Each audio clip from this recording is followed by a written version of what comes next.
Praise the Lord. सबको जेमसी की खुदावंद यीशु मसीह आप सबको ब्लेस करे, आप सबको आशीषित करे। और मैं विश्वास करता हूं कि प्रभु में आप ब्लेस्ड हैं और आप आशीषित हैं। एक वचन आपने बहुत बार पढ़ा होगा और आपको हो सके तो बाय हार्ट भी याद होगा। आप बिना देखे उसको पढ़ सकते हैं। उस वचन पर थोड़ी सी बातें आपकी तसल्ली के लिए, आपके मनन के लिए मैं आपके साथ शेयर करना चाहता हूं। बहुत बार मेरे अजीज हम लोग टूट जाते हैं, हम लोग दुखी हो जाते हैं, परेशान हो जाते हैं। और बाइबल के जो वचन है वो हमें हमेशा हमेशा ताजगी देते हैं, हमेशा तसल्ली देते हैं। बाइबल पढ़ना is most effective in Christian life.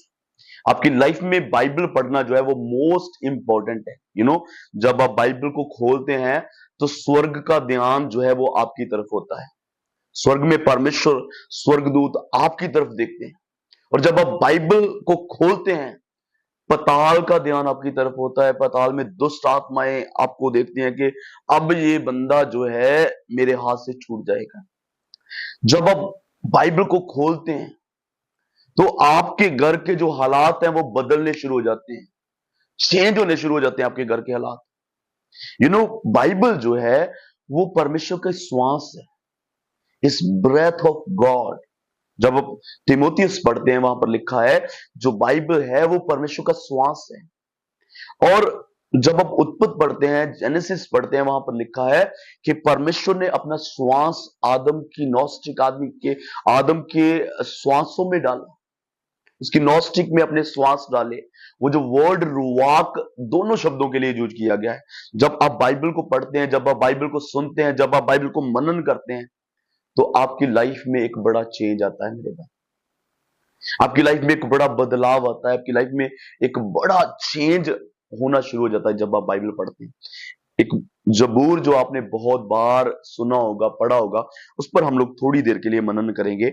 आपका ज्यादा टाइम नहीं लूंगा, जस्ट कुछ समय के लिए उस वचन पर हम लोग मनन करेंगे। जी, भजन संहिता उसका 23 अध्याय है, उसका 1 वचन से लेकर के 4 वचन तक हम लोग पढ़ेंगे। जी पढ़िए। यहोवा मेरा चरवाहा है, मुझे कुछ घटी न होगी। वह मुझे हरी हरी चराइयों में बैठाता है, वह मुझे सुखदायी जल के झरने के पास ले चलता है। वह मेरे जी में जी ले आता है, धर्म के मार्गों में वह अपने नाम के लिए मेरी अगुवाई करता है। चाहे मैं घोर अंधकार से भरी हुई तराई में होकर चलूं, तो भी हानि से न डरूंगा, क्योंकि तू मेरे साथ रहता है। तेरे सोटे और तेरी लाठी से मुझे शांति मिलती है। आमीन, हालेलुया।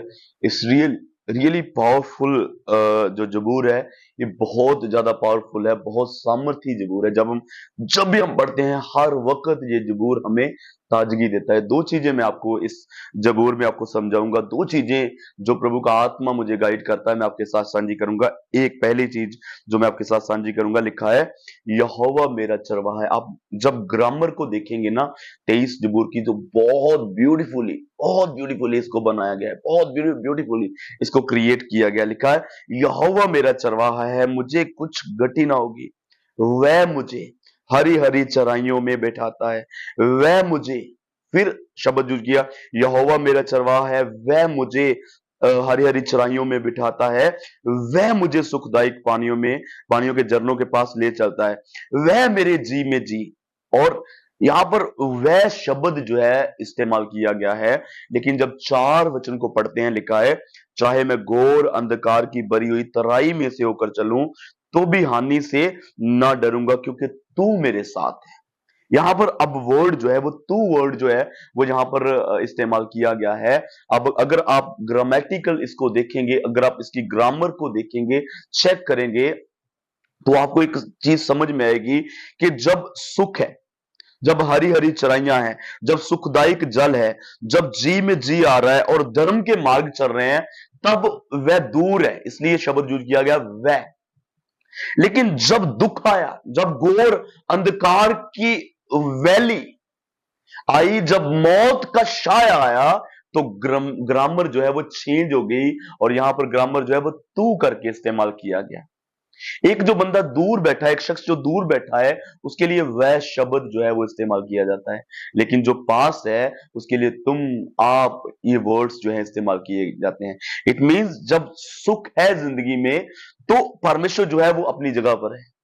लेकिन जैसे ही हमारी लाइफ में दुख आता है, जब हमारा साथ देने वाला कोई नहीं होता, जब हम टूट जाते हैं, जब हम दूसरों का आसरा ढूंढने की कोशिश करते हैं लेकिन कोई नहीं मिलता, तब यहोवा परमेश्वर जो है उस मौत की तराई में, उस मौत की वादी में हमारे पास आ जाता है।